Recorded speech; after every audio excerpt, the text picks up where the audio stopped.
Hello everyone, let's learn how to clear search history on YouTube. If you've never looked into the search history of your YouTube account, you might be shocked by the number of videos and searches in that archive. The good news is, they are easy to delete individually or in bulk, and I will show you how to do that. Before we start, leave a like and subscribe for more tutorials like this.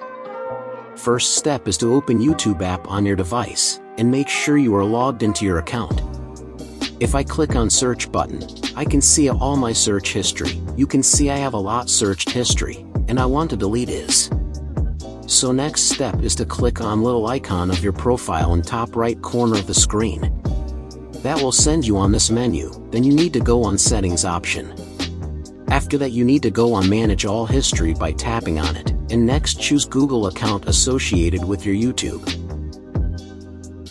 Now on this menu you can see a main option, and on the bottom OS screen you can see all your searched history, so you can delete it manually one by tapping on this X button.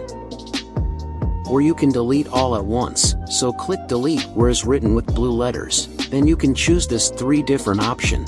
I will select last one, then confirm you want to delete it, and you are finished. So thanks for watching, see you in the next video, goodbye.